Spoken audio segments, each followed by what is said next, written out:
करुणामयी कृपामयी मेरी दयामयी राधे। क्यों है राधा रानी करुणामयी सरकार? चलिए आज इसी विषय पर चर्चा करते हैं। वीडियो को शुरू करते हैं। हरे कृष्णा। करुणामयी अर्थात करुणा की मूर्तिमान स्वरूप राधा रानी की आज एक बहुत सुंदर लीला मैं आपको बताने जा रही हूँ। राधा कुंड के पास एक शिवखोरी स्थान है जहाँ पर एक सियार रहा करता था। वह सियार राधा कुंड में पानी पीने के लिए अक्सर आया जाया करता था। उस दिन वह पानी पीने के लिए वहाँ आया था तो कुछ ब्रिजवासियों ने उस सियार को देखा और उन्हें कुछ शरारत सूझी। उन्होंने सियार का पीछा करना शुरू कर दिया। सियार को महसूस हुआ कि वे युवक उसका पीछा कर रहे हैं और सभी के हाथों में लाठियाँ थी। तो सियार और भी तेज़ चलने लगा और चलते चलते वह एक गुफा में जाकर छुप गया।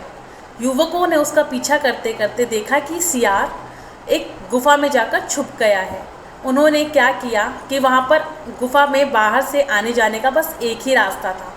उन्होंने उस रास्ते पर घास फूस लगा दी और उसमें आग लगा दी। सियार को जब अंदर तपिश महसूस होने लगी तो वह सोचने लगा कि मैं अपने प्राणों की रक्षा कैसे करूं, मैं कैसे यहाँ से निकलूं। परंतु उसने राधा रानी का नाम लिया और उसमें से छलांग लगा दी। जब वह बाहर आया तो उसके कई हिस्से अंग जल चुके थे और वह वहीं पर रोने लगा, करुणा पुकार करने लगा, राधा रानी को याद करने लगा। उस समय राधा रानी सूर्य देव को जल देने के लिए वहाँ आई हुई थी। जब उनकी एक सखी ने देखा कि सियार ऐसे रुदन कर रहा है तो वो तुरंत भागकर राधा रानी के पास गई और उन्हें सूचना दी। राधा रानी का हृदय करुणा से भर आया और उन्होंने कहा कि इसी समय आप उस सियार को लेकर यहाँ आओ।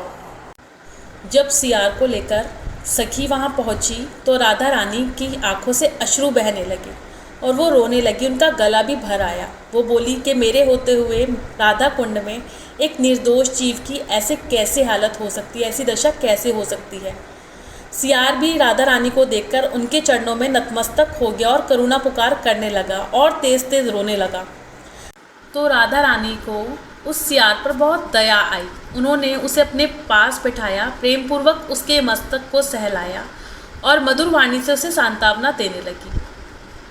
उनकी मधुर वाणी और सांत्वना से सियार के हृदय के भी घाव भर गए और शरीर के घाव भी भर गए और श्री राधा रानी के दर्शन करने से ही उसका जीवन भी सफल हो गया। ऐसी करुणामयी श्री राधा रानी की सदा ही जय हो। श्रीमती राधा रानी जो कृपा की अधिष्ठात्री देवी हैं, वे मानव पर ही नहीं परंतु सभी जीवों पर अपनी करुणा बरसाती है। ऐसी करुणामयी सरकार की सदा ही जय हो। जय जय श्री राधे।